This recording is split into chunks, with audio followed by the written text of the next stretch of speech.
many of you have listened to the Head, Heart, and Boots podcast? I can't tell you that reaction, how much that means to us. Welcome back to the Head, Heart, and Boots podcast. I'm Chris. And I'm Brennan. Join us as we wrestle with what it takes to transform ourselves and the businesses we lead. This new camera angle makes my arms look smaller than yours. I'm noticing that, and I really appreciate it. I thought you did that on purpose. No, I didn't, and I am not happy with it. Hey, man. How's it going, bro? You know, bruh, it's going well. Speaking of something that's completely pointless and has no value, there was this. I don't know where that came from because we weren't talking about things of pointless value beforehand. Dude, so I had this, I watched this skit. I can't remember what it was. I don't know if it was like just some kind of rando video, or if it was an SNL skit or whatever, but I think it was an SNL skit. And it's like the different generations sitting around the table. Oh, geez. And one of them says, my pronouns are bruh. I'm not kidding you. I have a bit of a problem. Like it is an absolute, I can't stop saying it because it's all my boys say. Yeah. It's all bruh. And I'll be honest, the very first time my daughter actually started with her. No, it started with my daughter. The first time she referred to me as bruh. Oh God. I was a little bit offended. Yeah. I mean, I was like that dad ego thing. It was like, I'm not your freaking bruh. Yeah. Like I'm dad. I'm your father. I'm not bruh. But I just thought, okay, well, this is futile. But, this is dumb. This is all ego. And so I just settled into it. And now it's like my kids are bruh. Everybody's become bruh. Even your I was talking with a client and I caught myself, it's bro or bruh. I don't know if there's like, it has to do with my mood of the hour, but sometimes it's bro. Yeah. And like the frat Is thing, that when and you're then sometimes formal? it's bro. Yeah, I don't know. If you're being formal, it's bro. And But I'll tell you what, relaxed. when you have a household of teenagers right now, Yeah. there's a lot of bruh. They're going to say that. Brogian. Yeah. Even your bro. wife is slinging it. It's, We were all slinging it on our collective trip. it's by the amazing. end of it. So I'm into it, It's good. bruh. Well, bruh, we have a rad show today. This is going to be, I think, pretty left field for most people that are listening, unless they were at the collective, right?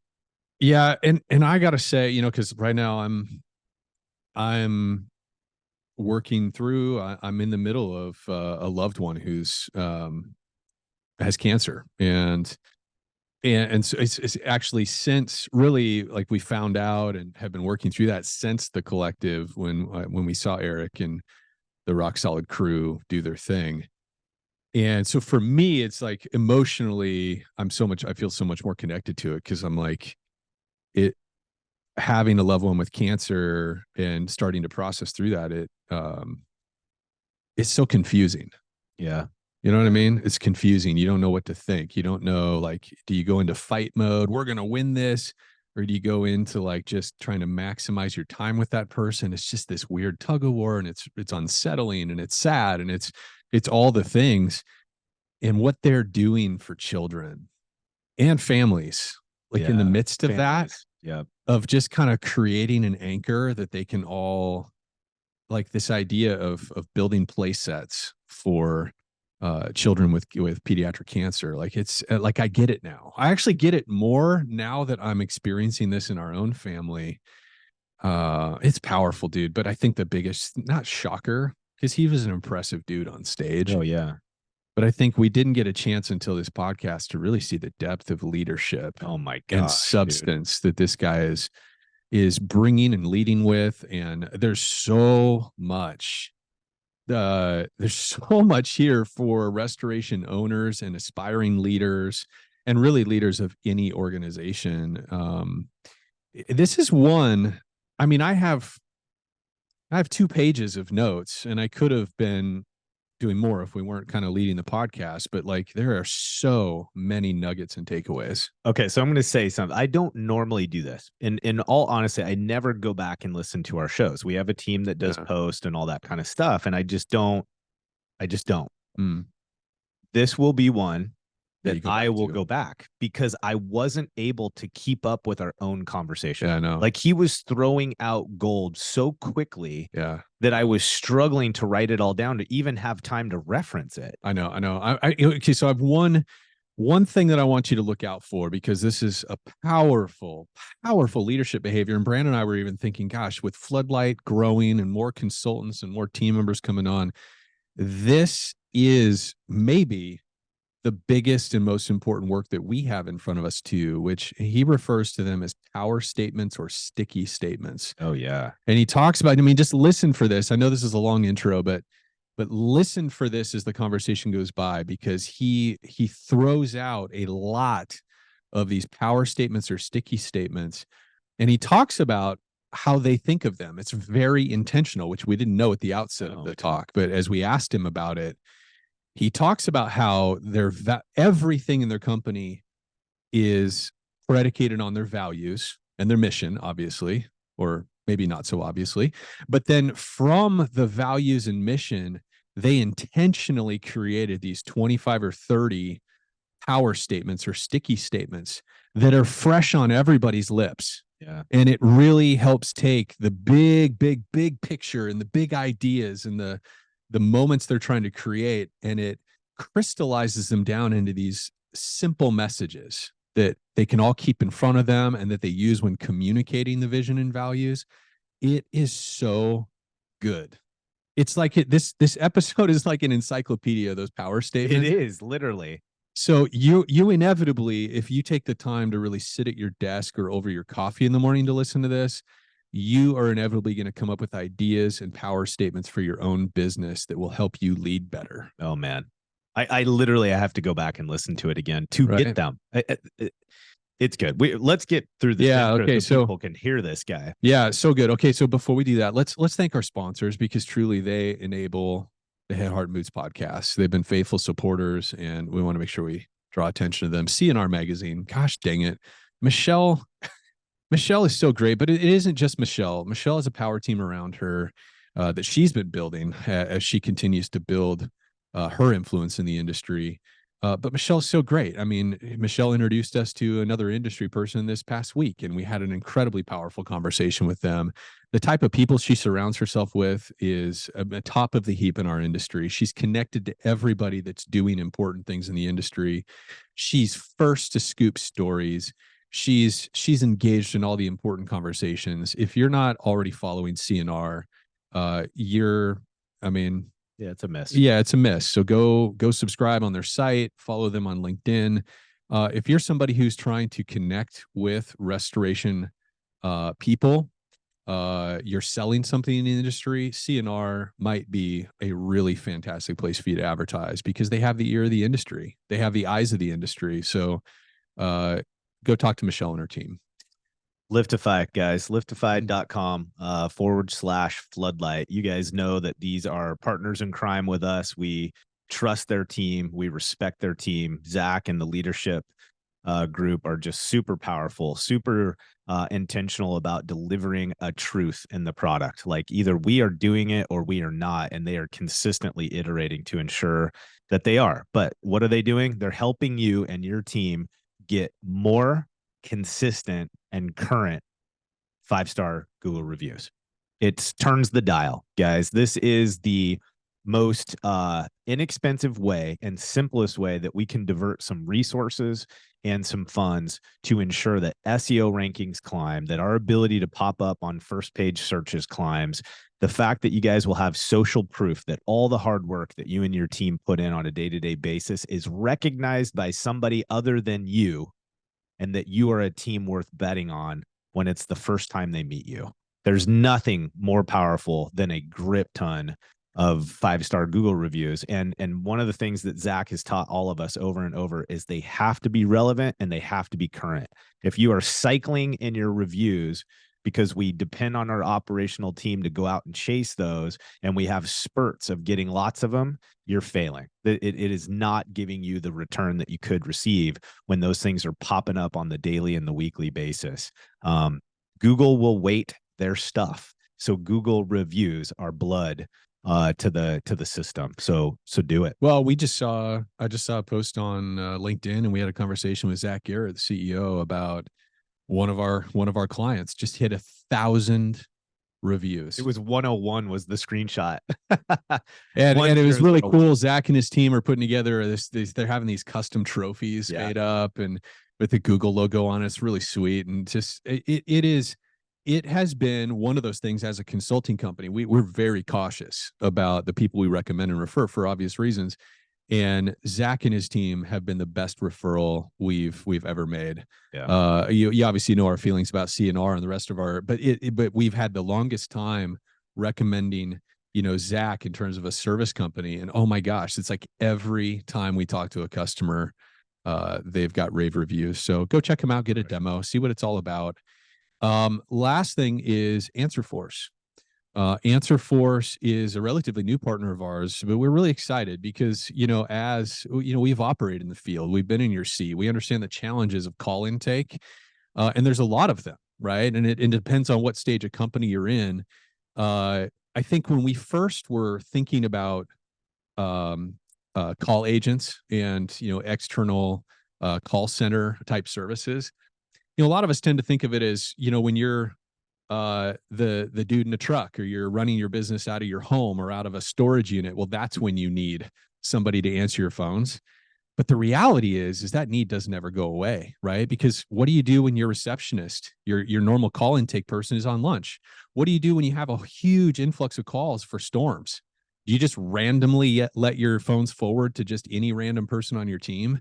Well, of course not, right? How much money do we spend to get our phone to ring? How important is it for us to have redundant systems in place so that we do professional, thorough call intake? Well, AnswerForce is a great partner for that. I think one of the things that you and I were really drawn to with them is the technology backbone they have allows you to easily scale up from month to month. Scale up, use them a ton for your call intake, whether it's a storm or you have somebody out on maternity leave or something like that, and then just scale it back down. Right? There's a tremendous amount of flexibility. The technology enables that. So it's really cool. You owe it to yourself to do a demo, whether you currently have some kind of external call partner in place or not, just to see how AnswerForce could potentially level you up there and create a better solution. So answerforce.com/floodlight. And I want to throw in a little complimentary sponsorship thing here. Okay. I want to highlight, we just had a hour-and-a-half long call with Joey Coleman yesterday. Joey's been a multi-time guest on our show. He's been incredibly generous to Brandon and I, and I'm assuming he's just this way with everybody. But want to just highlight, he had a book that came out just in the last 3-4 weeks called Never Lose a Customer Again. If you didn't hear that episode on Head, Heart, and Boots, go back and find that. We've had 3 shows with Joey. His time is incredibly valuable. He's been very generous with that. Go back to that episode, check it out, and go buy that book. Employee, you mean? Never Lose an employee. I'm sorry. Yeah. Well, go back and listen to Never Lose a Customer too. But his most recent book, Never Lose an Employee Again, Wall Street Journal bestseller. He's killing it. Yeah. So if you haven't read it, you should. It's becoming kind of part of the required reading for leaders. So well, and here's the cheat sheet for that. I don't think they've released it yet, but when you get your hands on that book, he will be releasing basically an onboarding kit, which is a summarized version of how to actually execute on what the story, what the book is telling you. Yeah, it's literally a cheat. It's a roadmap to give you the foundation for creating your onboarding system. It's powerful, man. Yeah, and Joey didn't pay us anything. We don't get any kickbacks. This is just we're grateful for Joey. He's just been he's been a friend to us and all the things. So, anyways, that's it. If you enjoy the show, share it. Tell people about Head, Heart, and Boots. Share it with your team, right? It's a great training and development tool. Some of the topics we hit on are really relevant to all your downline team and your partners and so forth. So share it out. That's the biggest thank you can give us. All right, here we go. Eric Newman, Rock Solid Foundation. All right. Eric, my man, thanks so much for hanging out with us. So we're going to get to, you already did a little explainer on the background, but I'm going to let you talk about where you are, because it certainly adds to the story. But guys, Rock Solid Foundation, this is the founder and chief play officer. And I know the cool thing is that when you get in and start describing what you do and what your story is about, that title is going to make a whole lot more sense. Besides way to say something that already exists, right? Right. Yep. But again, brother, for joining us. You know what I'd like to start, if you're cool with this, is just go through this explanation first of what in the heck is Rock Solid. And then I think we're going to have a really cool opportunity to talk about the journey and how it's even come to play. But what is it? What are you doing right now? Sure. Rock Solid Foundation, it's a nonprofit organization that builds hope for kids fighting cancer. The reason pediatric cancer, I believe that purpose has to be personal. So the reason pediatric cancers, I'm a childhood cancer survivor. When I was 3 years old, I was diagnosed with a rare form of liver cancer. Had all the cocktails of chemotherapy, radiation. The hospital doctors told my parents slim chance for me to even survive. Lo and behold, I was able to beat the disease I'm now 34 years cancer free. And so that's where so the reason that Rock Solid Foundation exists is because of the personal story. But I also lost 2 first cousins to this horrible disease of pediatric cancer. And so there was 3 of us, there was 2 of us, then there's just this guy, right? And so Shannon, after she relapsed, I ended up I really thought God made a mistake, kept me. She was so much of a better human than me. But lo and behold, Rock Solid Foundation was born. I started a construction company, sold that, started a lawn care company, sold that. Always been an entrepreneur my entire life. And in 2008, I was in the construction industry, ended up losing everything, and I found myself in Costa Rica. I'd call my attorneys. I'm like, yo, do not indict me. I'm not fleeing the country. Don't revoke my passport. But I went to Costa Rica, asked what this one and only life was about, found myself there, and I wrote down a word, hope, on a piece of paper, and a 4-letter word that's not a bad word, right? So I wrote that down and ended up coming back to the States, and I have been chasing that word hope for the last 14 years, loving and serving the pediatric cancer community. So I think it's important. What is it? Bill Walsh once said, if your why is strong enough, you'll always figure out how to do something. And so that's why Rock Solid Foundation, if you identify the root, you understand the fruit, and the fruit to what we've been doing the last 14 years is play sets and ready bags. So Freaking love that. Okay, so I'm sure everybody that's listening so far has heard something. There is a cadence to the way that you communicate what you're excited about, your passion, right? There is a diligence behind it, and I can hear it, right? Now, granted, I'm sure you've said some of this stuff a couple times, and people this is my first time. No, I'm just kidding. I'm very, very passionate about what I'm talking about. Yeah, you can hear it. You can see it in the cadence. The other thing too is there is a professionalization of this. Like you're not just being dragged around by an emotion or a mission, right, but it's a mission that you're giving some real thorough input and strategizing behind. Yes. Yeah, I'm curious how the playset thing came about specifically. Yes. I Play sets are ranked like one of the worst things in the world to build, right? The hardest thing to build. Yeah, I've actually I've had that experience. Yeah. For me, it was a trampoline, but I figure same diff, Very, very similar horror stories all over the place. But could you talk about that a little bit? Like, what's that connection, and why was that kind of the powerful platform that you guys, selected? Yeah, so it unfolded a couple different ways. So when I'd come back from Costa Rica, I had that word, and then I was still flat broke, right? So as I'm starting to try to figure all this stuff out, I had zero. I had to move in with my parents. I was taking odd jobs. I hated to paint. As a general contractor before, I would not paint. But lo and behold, guess what jobs I got, right? So I started painting. I was picking up all these odds and end jobs. And then one of my buddies, which flipped houses before, he had a play set that he left outside. And he called me. He was like, hey, listen, I know you need some money. You want to come build this play set for me? So, dude, I can pour concrete. I can frame houses. I mean, I can paint now, right? I can do anything. So I'm like, all right, $250. Let's go. So I brought my dad with me because he was free labor, right? He wanted me out of the house as much as I wanted to be out of the house. So I was there. We were starting to build the play set. Well, my buddy didn't tell me he left it outside for a couple months. And he didn't tell me he took all these bolts and put them into one giant Tupperware container. So I get there, I start laying it out. It's the middle of July. I'm like, nope, I'm done. I was like, it's not worth it. I'm sweating, beads of sweat rolling off. And my dad was like, you can't quit. I'm like, yes, I am. I'm a grown man, right? Like I can do what I want. He said, look in the window. And this family was not sick. They didn't have cancer. And so he said, look in the window. So I looked back behind me, and all I saw was a little girl with a hairball on top of her head. And I just saw her from her nose and her eyes staring through my soul. Right. So then all of a sudden, my dad was like, listen, do not quit on her. I'll pay you more. Do not quit. She's been there the whole time. So we ended up staying for almost 2.5 days in the middle of July in like farm country. It was the worst experience of one of my entire life. And as I'm screw driving the anchor into the ground, the last piece of the playset, screw it in, stand up, cussing. I'm like cussing, fussing. And I talked to my dad. I was like, I will never build another playset for the rest of my life.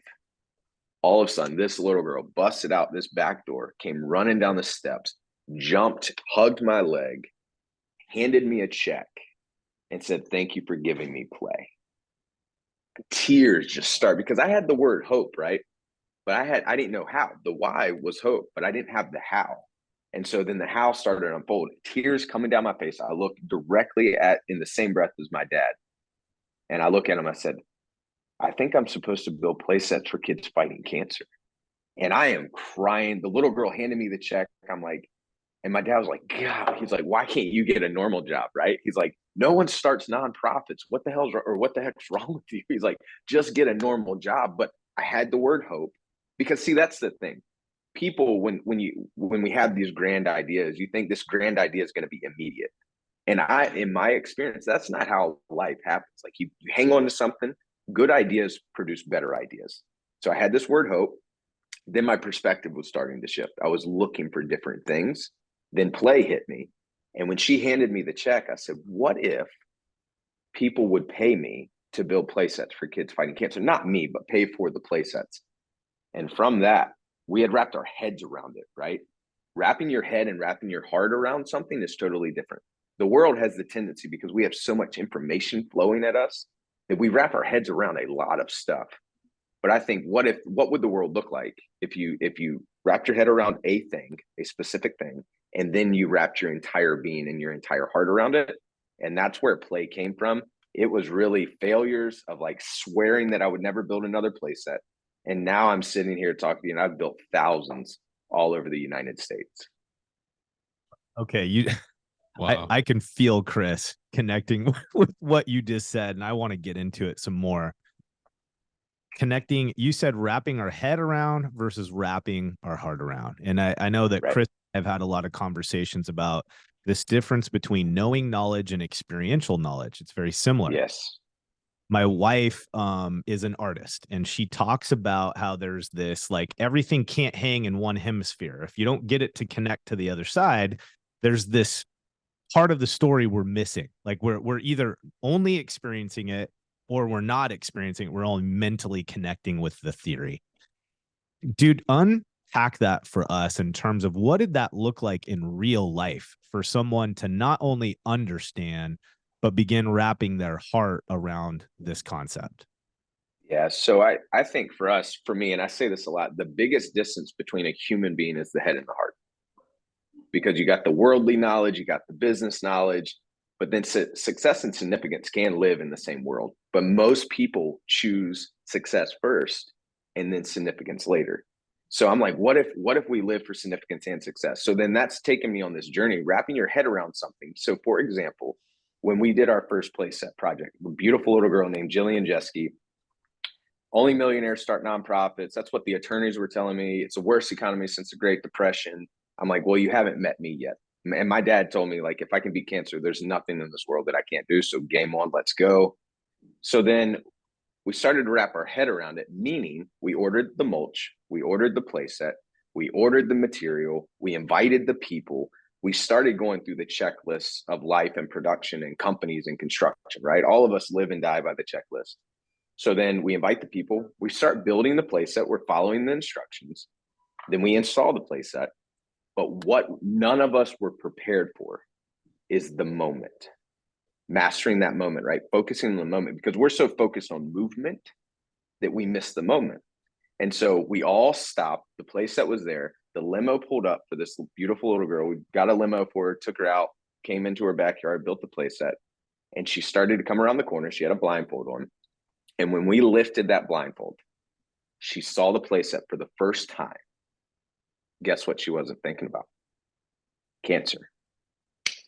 My heart, dude, like more liquid sunshine started coming out, and she took off for that playset. That's wrapping your heart around it, because when your perspective is completely changed and a moment is exposed to you, you can't deny, or you can't run from that moment. And so that little girl played. She was not sick with cancer on that playground. Play defeats cancer. Now, it does not cure it. For everybody listening, I hate cancer. Everything about me, I've seen way too much. It has torn my family apart. I have seen families after families because of this devastation. That's not what I'm saying. It does not cure cancer. But guys, I can't change the fact that these kids have cancer. But what if there was a world to where I'm like, you know what? I can change how they fight it. I can provide them a safe place to play. Because when a child's diagnosed with cancer, play becomes off limits. Why? Because public parks become off limits. They get a fever. They can't be around normal kids because of their immune system. Not both of you, either one of y'all in this world ever had to be taught to play. That's the first thing taken from a child when they're diagnosed with cancer. But on the flip side, see, you and I, we decide to stop playing. Somewhere we focus on work, we focus on family, which all that stuff's important. But a child diagnosed with cancer does not have that choice. But what if we could choose for them and provide play? So wrapping your head around it, you can order the materials, you can do your research, but wrapping your heart is when you identify that moment. That moment is the only thing that matters. So, Eric, and your team now, obviously you're not doing this solo, I'm assuming at this point. No, I got a lot of good people. So you've got to teach them this mission, right? Like I'm assuming, like, in your leadership.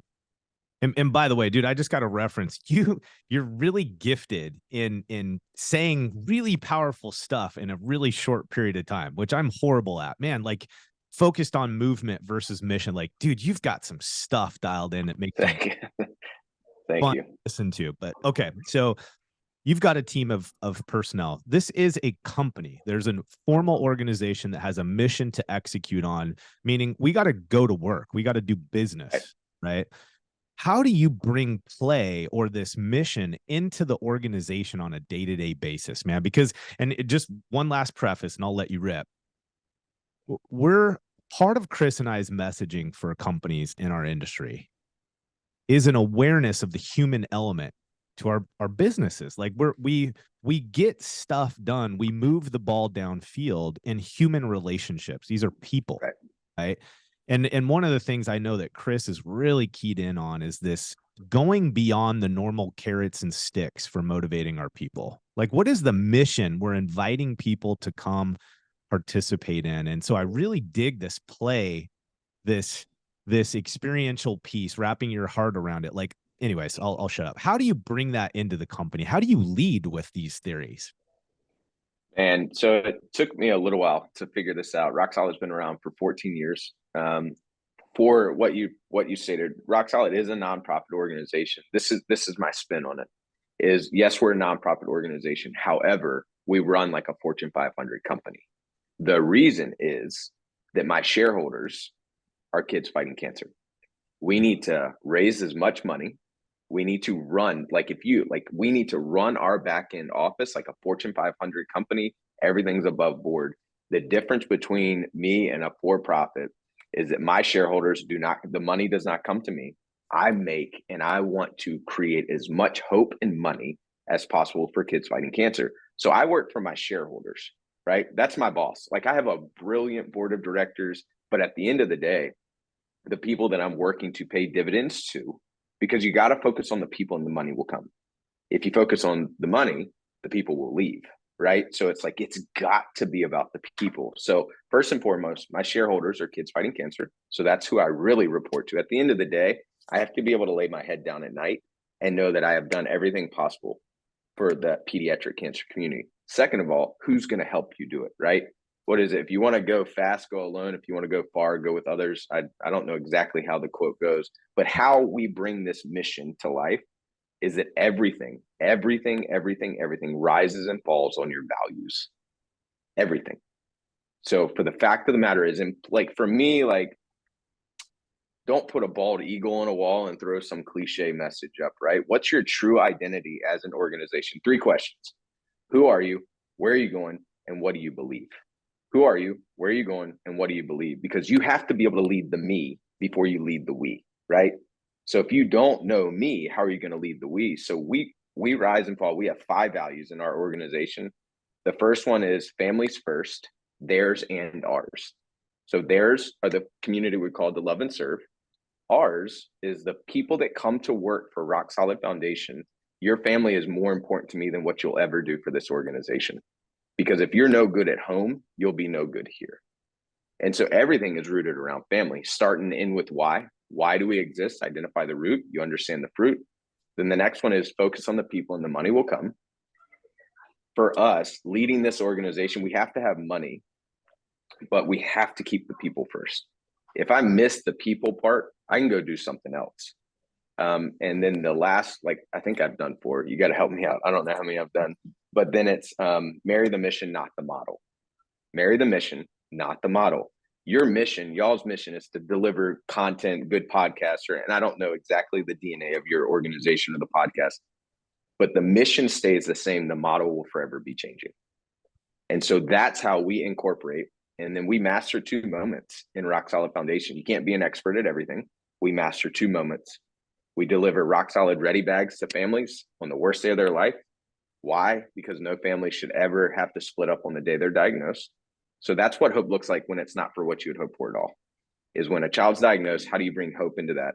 And then the place set is the other moment, is that when that child comes around the corner and they see the place set for the first time, we win. And I will chase that as long as I have breath in my lungs. I'm focused on 2 moments.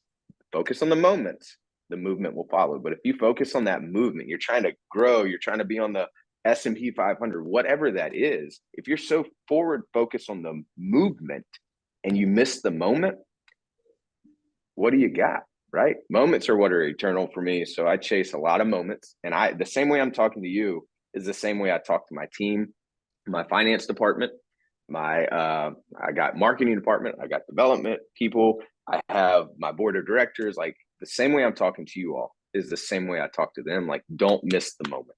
Don't miss the moment. So that's how we bring play in, is where simplicity breeds success. So we're going to keep being simple. So, Eric, I want to focus in on sort of the meta thing happening here.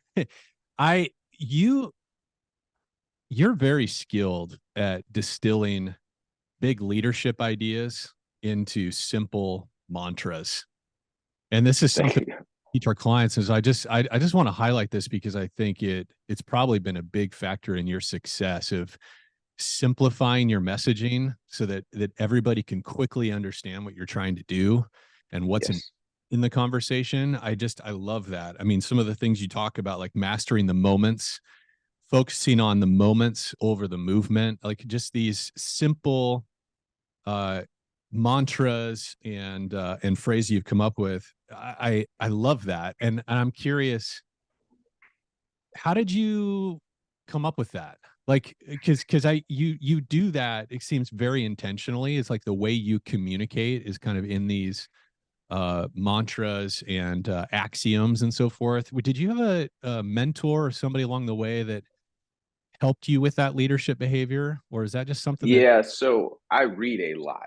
I try to read 100 books a year. I've had mentors all throughout, but for me, being totally transparent, I had a very hard time learning in school. I didn't learn to read till like 6th grade because of the chemo, right? And so it's chemo brain. There's a real thing. And so once I figured out that I was having trouble reading, then I would act out. I would start getting in trouble. So I had to boil it down to the most simple acts. And I was embarrassed too, right? So you know how you used to sit around in class and then you would rehearse the reading that you had come into you, right? Well, like, if I didn't know a word in there, I would ask to go to the bathroom or I would act out so that I wouldn't embarrass myself. And I found that the kids that got in trouble never got joked on. So I'm being totally transparent right now. So for me, I had the hardest time in school. And then finally, as I grew, I ended up learning. And I swore to myself in anybody. I'm like, it's got to be so simple that someone sitting on an airplane next to you has to be able to remember it. And I call them power statements. So they're power statements or sticky statements that I have to, like, what I'm trying to do, guys, listen, is super challenging. There's a billion nonprofits out there. What's your value proposition? And this is just me. And where it came from is because I had such a hard time learning, and I just had to oversimplify it to make it make sense to me. And if it can make sense to a kid that didn't really learn to read till 5th grade, and he had chemo brain, didn't go to college, barely graduated high school. Now I'm sitting in rooms with people that did, right? They went to college, they're huge success, but it's got to be simple. People don't have time to rehearse all of it. Like, you guys don't have time to like get all my backstory. But man, if I got one shot, it's that Eminem song. You got that one shot, right? Don't miss this moment. What can I say to you, that will invest into you, but then you'll never forget me? And I call them power statements. And so our organization, we probably have about 30 power statements in their onboarding. The power statements stem from your values. So your values lead everything. Then your power statements are the oversimplification of your organization. How do you oversimplify it? You have to oversimplify it. Why? Because there's so much noise out there. There's so much other competition. What's your value proposition? And how will people never forget you? It starts with my title, Chief Play Officer. You've never heard that before. I mean, other people are starting to do it, but this is not a marketing gimmick either. This is, if you want to change the world, you can't do it by yourself. You want to have a successful company, you can't do it by yourself. How do you bring along people in this journey? Make it so simple and invest into them like nobody else's business. They'll never forget you. They'll never forget your business. And then quality, quality, quality, quality. Oh, so much. I know. I'm like, much leadership gold there, man. I'm literally struggling to keep on track with enough notes so that we can tackle it all. I mean, I think we may realize here that we've got a person that we're going to have to get back again. Back for more. Anything you need, man, I got you. I come back to one of your, I don't know if this is one of your power statements necessarily, but I loved it. Good ideas produce better ideas. So can you go into, I imagine there's been a number of iterations in Rock Solid Foundation in terms of what you do, how you do it, and that sort of thing. What are some of the better ideas that have flown out of that original concept years ago? Sure. So test hard, pivot often is the value that stemmed from.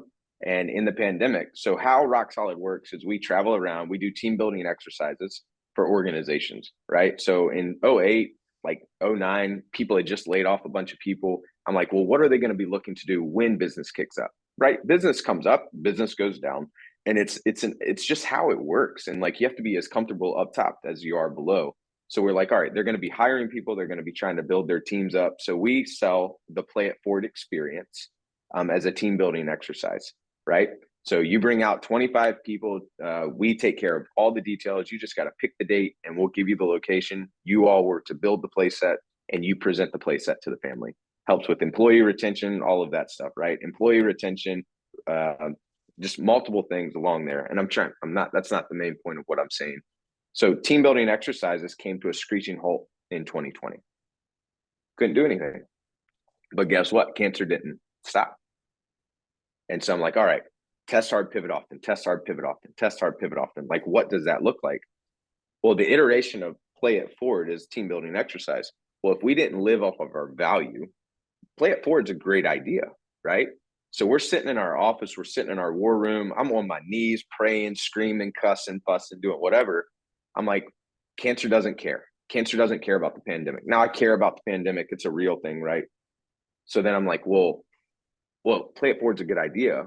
What better idea can be birthed from that? And so then we created Rock Solid On Demand. So we could still ship the play sets to the families. We know how to train people. So we recorded training videos and then we shipped the play set to the family. And then we taught their quarantine 10 on how to build the play set. And they still created the same experience. Well, guess what that did? That equals scale.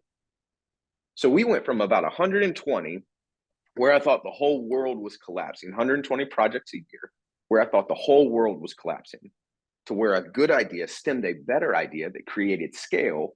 And then we went to 800 to 900 a year. That's what hope looks like. So a good idea, plan A for me is to reiterate plan B is to reiterate plan A, right? So for us, I'm like, well, I'm still called to this. And it goes back to those three questions. Who am I? Where am I going? What do I believe? Well, I still believe I'm called to love and serve the cancer community. But we took a good idea, Play It Forward, which now Play It Forward is rocking and rolling. I just did 30 play sets with Amazon in 30 days all throughout the country on a tour bus. But guess what's still there? Rock Solid on Demand. So that's where a good idea, that's a personal example that I have, and that sticks. It stems from our value though, test hard, pivot often. Cancer didn't care, neither did we. Let's go. Love that. I think that goes back to that piece that you said about loving the mission and not the model, right? Or like we'll say too, like just holding on to the current iteration of process with a loose hand. Like this is now, good.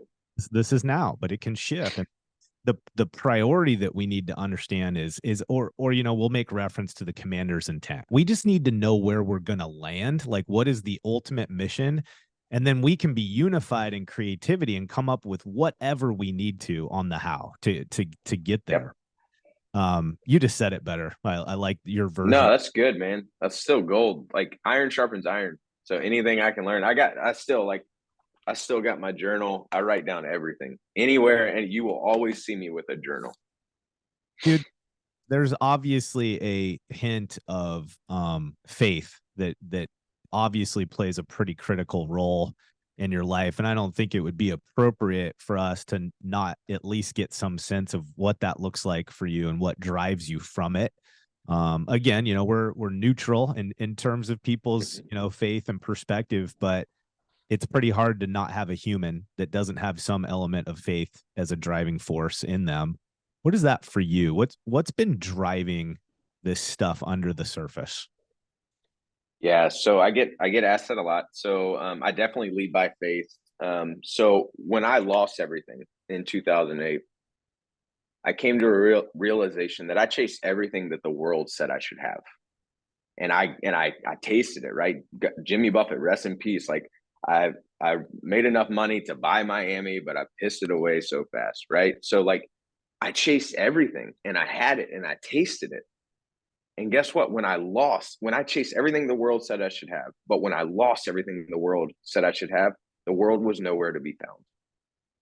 And so for me, that's when in Costa Rica, when I wrote down the word hope on a piece of paper, I hit my knees. I'm like, all right, God, you got my attention. And man, like I argued, I wrestled, I dropped the F-bomb with them, right? Like, I mean, I cussed and fussed. And I was like, you made a mistake. But that moment when I wrote that word hope on a piece of paper, not only did I get hope, but I felt a sense of peace of like, listen, Eric, like you're my son. Like, I'm proud of you. Well done, my good and faithful servant. Like I was up here, but really where God wanted me is I needed to be on my knees praying. And so I lead by faith. Everything that I do is led by faith. And the part for me is, I think it's Francis Assisi once said, share the gospel at all times, but when necessary, use words. And I am living it out. I speak when you want me to speak, but man, I'm gonna wash feet when nobody else wants to wash feet. There's a lot of people that want a microphone, and there's nothing against you guys. I promise. I love podcasts. I listen to them all the time. There's a lot of people that got a microphone right now, but I think the world needs more people willing to wash feet. To help someone in pig crap, you gotta sit in pig crap. And so I'm just washing feet. I'm chasing my faith, and I'm chasing my family, and I am chasing a ministry that God's given me, uniquely designed for a moment such as this, to pour out everything I have relentlessly, not recklessly, to the pediatric cancer community. So I lead by faith. I am a Christian through and through. And so I'm just trying to wash feet and show the world the love of God, man. It's interesting when I hear you say that. I'm thinking about like so many of the organizations that we talk, or the teams that are listening to us, and a lot of them are fairly conservative. A lot of them do have some connection to, Christianity or faith in general. And I think a lot of them struggle to understand how they can pull that into the organization so that it has a really, real impact on the humans. that work for us or that participate in this kind of bigger picture mission that we have. You know, you made reference to the fact that you have to run your organization like a Fortune 500. Like it's not just also heartsy feely that we don't compensate or that we're trying to overcompensate for tactical and technical expertise. How do you find that balance? Because I don't think it matters if we're a profit or nonprofit organization. People are people.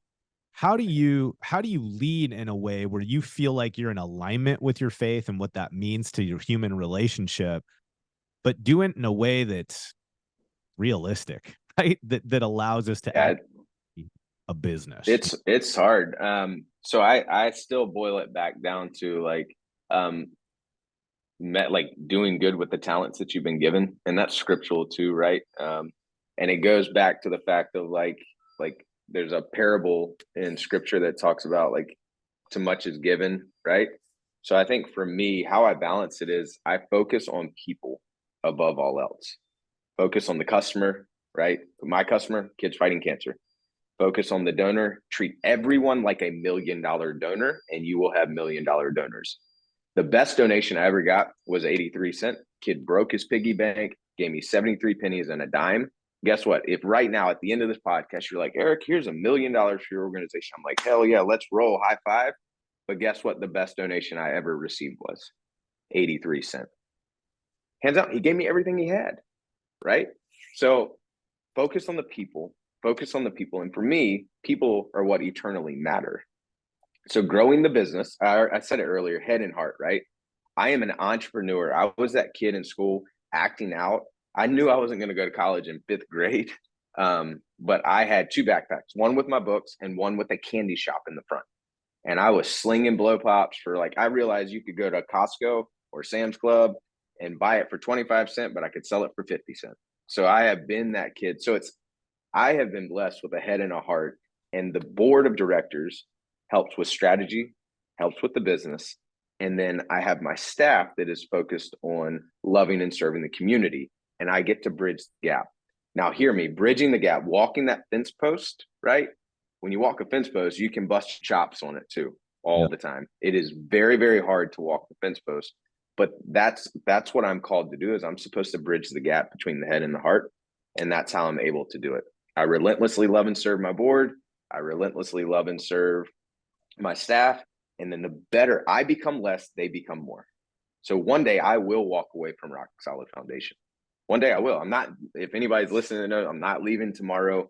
But your world looks really big if you're in the center of it. It looks huge. But if you get on the outskirts, it's a lot bigger world out there. So I want to create leaders that can carry this mission on. And I just speak the truth. And it's not always easy, but it is always worth it. Like I'm very straightforward with my team. If it's good, it's good. If it's bad, it's bad. And I don't know if I answered that question. I'm just trying to provide just a glimpse into my crazy, crazy brain here. Yeah, I think what happens when they're not in alignment, right? What happens when you have a team member that's they're not engaged, they're not on the same mission with you? What happens? Right. Oh man, so you hear a lot of people like, oh, they just got it, right? They got it. So I always, if they're not in alignment, I go back to the values first. And so I'm like, okay, is this a value problem? If it's a value problem, that's a little bit harder conversation, right? Because the value is the DNA of the organization. Is it a person problem? Is it a process problem, right? So identifying, honing in the specific, but when they're not in alignment, you got to have the hard conversations. Even if it's your biggest sales rep, right? And they are havoc on the team. Like if you truly focus on the people and the money will come, well, that top end salesperson that is just wrecking, no fun to be around. And I think Ideal Team Player, Lencioni wrote something about that. So you just got to have the hard conversations, but I base everything on the values first. I examine the heart first. What's the intentionality? Like did they deliberately do something? And if it hits those two, then I'm having a very direct conversation with you. Yeah. It's funny. I think that the sales example that you gave is kind of humorous, because in our industry, I think that we have lots of companies that become hostage to people that can produce opportunities, but they literally are toxic. like on a It daily is. basis, right? Yes. They're maneuvering around, making exceptions, dealing with this, having to hire certain people to buffer that because they're just trying to isolate the toxicity that's coming from this person because it's hard to say no to them when they're throwing 6-7 million at the bottom line. Yes. And that, so especially in the development sales world, like that is a real thing. And I approach it just the same way. Like it's, you got to put the values first, because like if you're dealing with something like that in that situation, right, your team's going to see it. Leaders lead with a limp, right? If they're not good, if you're dealing with that and then someone else comes in, it collapses the culture. If I allow that to happen in our organization, when I do leave, right, because I'm the chief culture, when I do leave, when I exit this organization and that person's still there, what do you think is going to happen to the organization?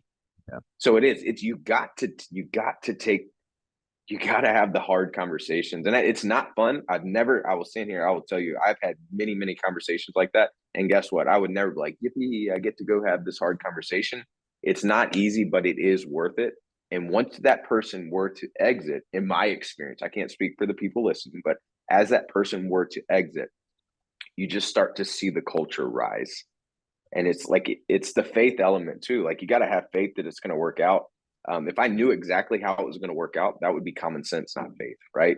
And when you're talking about money, that's a whole nother thing, especially in the development and sales world. That's hard, but do not back down to the hard conversations. You got to have it. You have to. If not you, who? Yeah. Who's going to have that conversation? So, God, this is so good, man. And like Brandon said, there's just so many things I think you're bringing that honestly, I didn't expect. You know, we had very limited exposure to you. We first met, for those listening, at the Collective by Core in Austin, 5 weeks ago or so. Yep. And we saw your presentation. We didn't even get a ton of FaceTime with you at the event. It was, it's just us in the audience, just experiencing it with everybody else. And you guys orchestrated this really powerful reveal with one of the patients, one of your clients that you were working with. And I'll be perfectly honest, just 100% transparency. When I first saw you guys on the program, and I was thinking just conceptually about play sets for children with cancer, I really didn't know what to expect. I was half expecting kind of this, I don't know, orchestrated kind of PR stunt, like just I was expecting this gimmicky kind of thing. I don't know why I was feeling cynical about it.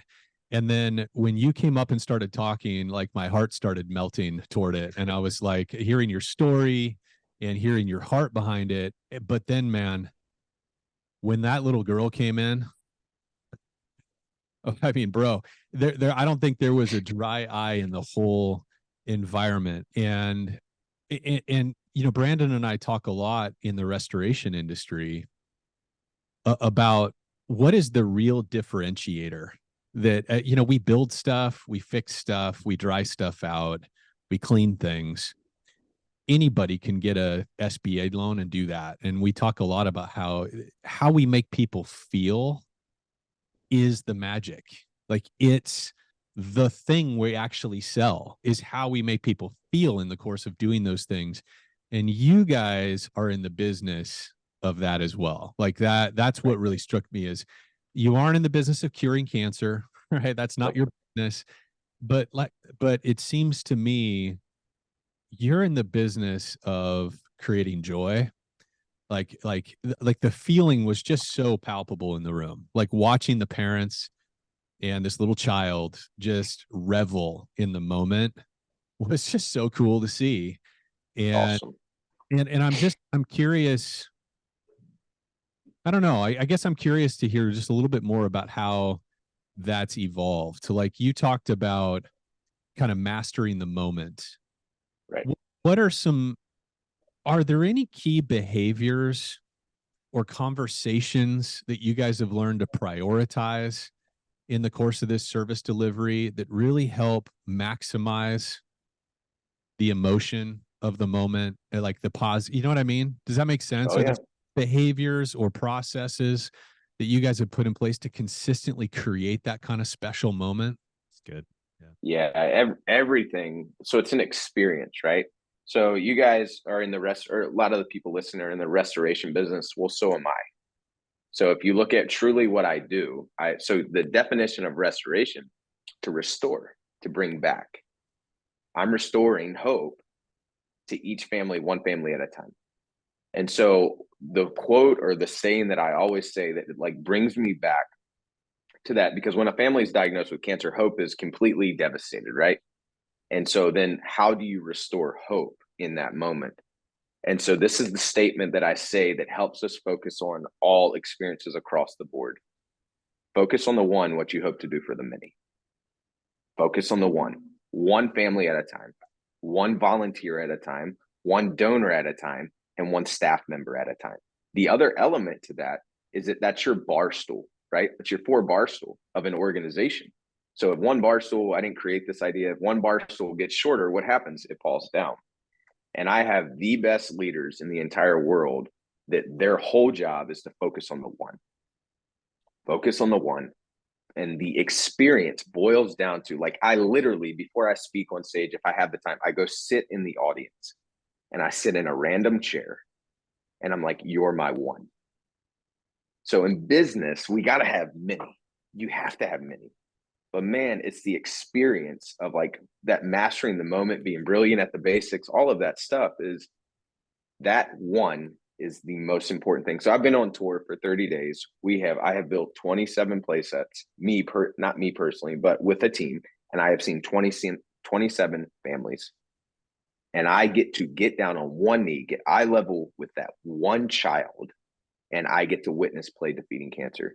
Do for the one what you hope to do for the many, and you will boil down an experience. You will boil it down to the moment that you have to master. Dude, I think the interesting thing for folks that are listening to this is pretty high level stuff.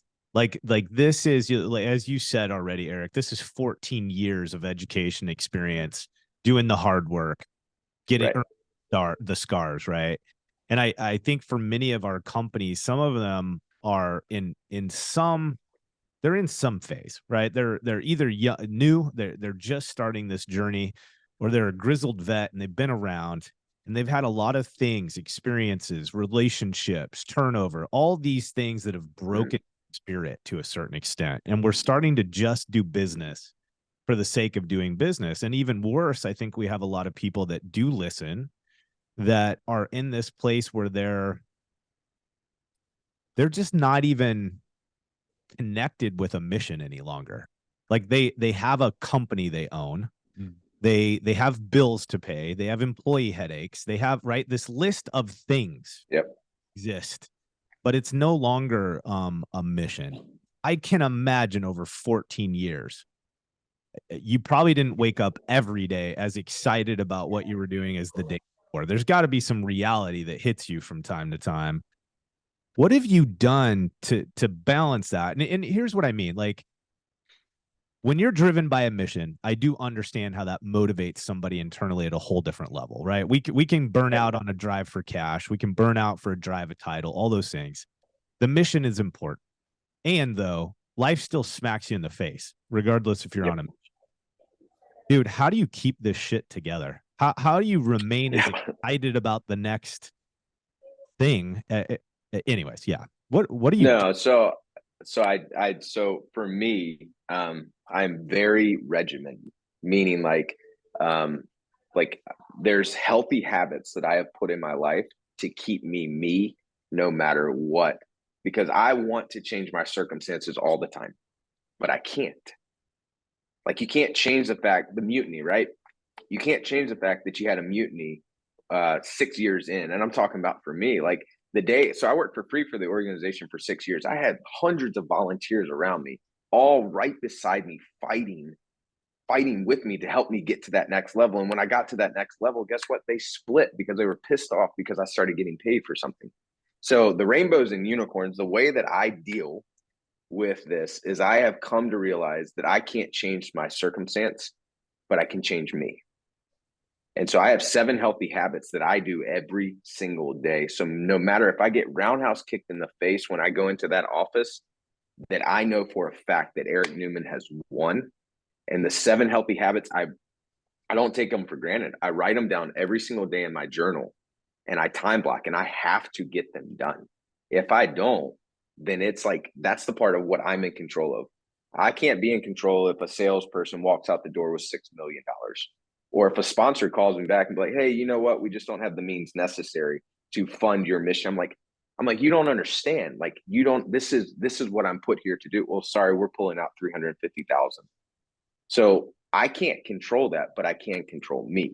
And so I think for us as leaders, you got to lead the me before you lead the we. And then having those people in place that will help you. Everybody wants to be around you when you're on that mountaintop, when everything's succeeding, your processes are finally in place, your salespeople are doing what they're doing, your ops team is killing it. You have so many friends with you right then. But there's not many people when you hit that shitstorm, if you will, of business, when you're tumbling down that mountain and you land flat on your feet or flat on your butt. There's not that many people there with you. Identify who those people are and give them everything you got. Because I may have said it earlier, the water's in the valley. The water's not on the mountaintop. You know, more people die coming down Mount Everest than getting to the top. Do you know why? They stayed on the mountaintop too long. And it's the people coming down, those are the ones that you want around you. But my 7 healthy habits, my wife knows them. The people closest to me know them. My mentor knows them. And I am constantly digging into those 7 healthy habits. It's interesting too, because you said you use the term "I've already won the day." Explain to me what you mean by that. So I travel a lot. Majority of my healthy habits I can do on the road, even in the hotel room. My first and foremost, right when I get out of bed, I make my bed. And that came from an admiral. I forget the name of the book, but I make my bed. Why? Because if I get the crap kicked out of me all day long, the last thing I do before I get in that bed, I see that bed is made. I'm like, I won. The other thing, so I'm very physically fit. I'm also consumed with fear a lot of the times that the cancer is going to come back and get me still. So I'm very, very health conscientious. So I have to exercise 45 minutes a day. I drink athletic greens. I read for 25 minutes a day. So I have like these boxes that I check off. So I can do those habits anywhere in the world at any time, because that's wherever Eric Newman is, those habits will follow. Like that. It's funny because I think that whole discipline component, it pops up every so many episodes for Chris and I, partially just because our life mirrors like yours, in the sense that we have to have these stable things that ensure that we know we can do it. Right. It's like, as much as the outside world influences me, unfortunately, the only one that's lasting is when myself believes myself. And the only way myself believes me is that when I say I'm going to get up on Monday and work out, I have to do it. Otherwise, I've just, right. With myself, if you're full of crap, like, you don't do what you say you're going to do. And so what I'm hearing you say in those disciplines is it's your ability to affirm in yourself, I say I'm going to do these things, and I've done them. So when you say you've won the day, is it that it's the fact that you've accomplished these disciplines that you've committed to for your own sake? Is that fair to say? Yes. And so no matter what, like, if I can accomplish those things, then I can navigate anything, right? It's the takeoff and the landing, right? So the most important job of a pilot is the takeoff and the landing. You can deal with the turbulence, but as long as that pilot gets you off the ground and brings you on the ground, then the turbulence is your day to day. It's all the crap that you got to deal with, the ups and downs of business, the hard conversations, the loss of money, the accident where an employee wasn't thinking, got in a car accident, now you're getting sued, right? That's the turbulence. But my habits are my takeoff and my landings of each day. Give us just an insight into what does landing look like then for you at the end of the day? So there's been nights where I sit in my driveway and I don't want to go inside because of all the crap. I'm like, all right, I know my kids, I have younger kids. I know they're going to be crazy. So landing for me is when I hit the garage door opener, I walk inside my garage, and I have like a HVAC ventilation return duct right there. And I have 2 pieces of duct tape. I have one piece of duct tape that's facing me, and then I have another one like I'm coming out the door. And so for me, on that piece of duct tape, it's husband, tickle monster, and I have to tap that sticker for me to land to go inside. So I rub the sticker and then I go inside. And sometimes I forget to do that. And I'm starting to bark off orders. I'm starting to bring that trouble into my household. And my wife is like, hey, why don't you turn your butt around, go rub your little sticker a little bit more. You're not CEO in here. So I go back outside, I rub this little sticker, and then I go back inside. For me, you can barely see the writing on that piece of duct tape. Why? Because sometimes I have to stand there and like beat it, tap it, rub it, go back outside.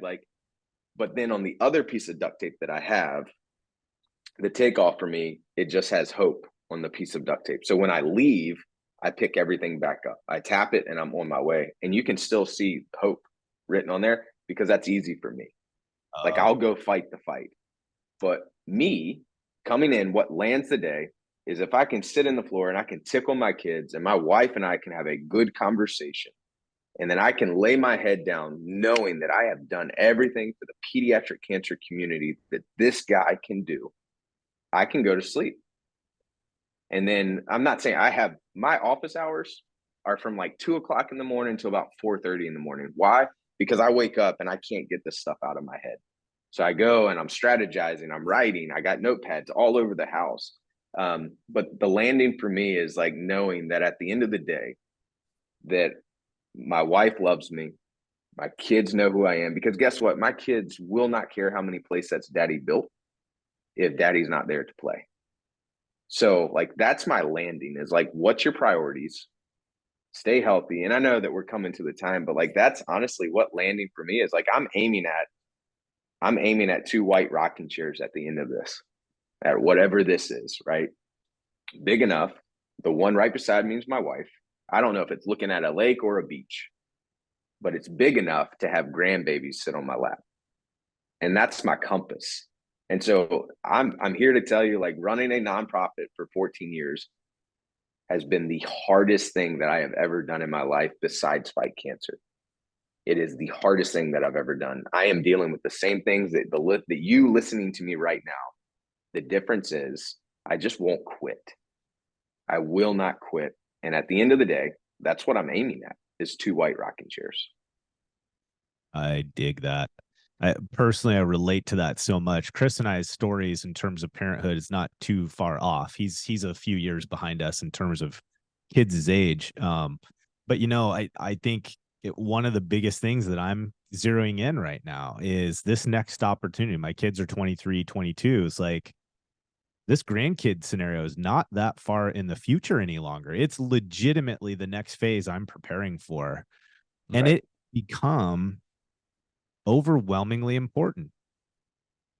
Like, it's just over time, it's becoming more of a driving force with all my decisions. And I really can appreciate what you're saying about the double chairs and having that position for your partner, because for me, it's the same thing. Like, I can't envision that happening in solo. Like, I'm looking at, and I want my partner to be beside me, and I want to be prepared to be the best fucking grandpa on the planet. Like, so there's something powerful about that. And if I'm just being transparent, like, this, what we do, we're a consulting firm. We're not a podcasting company, right? This is a passion project for us, but we build businesses and lead businesses. And it sucks ass sometimes. Like, it's overwhelming. It's irritating. There's just things that sometimes we want stuff for our clients more than they have the ability to make it happen. Like, all those things are very challenging. But boy, man, if I just keep focused on, I like the white chair, but I just the lake house, the whatever it is, that I can be there with my grandkids, be there with my partner, and know that I did well there. The rest of it seems more doable. Like I can get up and grit through that at a different layer. So I just really respect the fact that you're unapologetic about that, because I think it's critical. Thank you. Yeah. We got to let you go, man. You got to go meet with the Amazon brass. Go secure. I get to go speak at a leadership right now with Amazon, which is crazy. Like, it's nuts, man. For you, brother. Okay, man, we've got to send people to you because Yeah. obviously, you know, folks heard from our intro what it is that you're doing and what an awesome mission. They've heard from you directly. My gosh, there's so much more to unpack in your brain. Brilliant leader, brilliant driver on this mission. But where do we send people? How do they engage and support you guys and what you're doing? Yeah, for more information on Rock Solid, you can go to rocksolidfoundation.org. Rock is spelled ROC. And then also you can follow me on any social media channels. My team does a great job keeping me any of the inside thoughts that I have going on. You can follow me on Instagram. It's probably where I'm most active. But for the organization, you can find us on any TikTok, any platform, Rock Solid Foundation. I love it, dude. Thanks so much for hanging out with us. Appreciate you man. joining us. Appreciate you, Awesome. Cheers, guys. brother.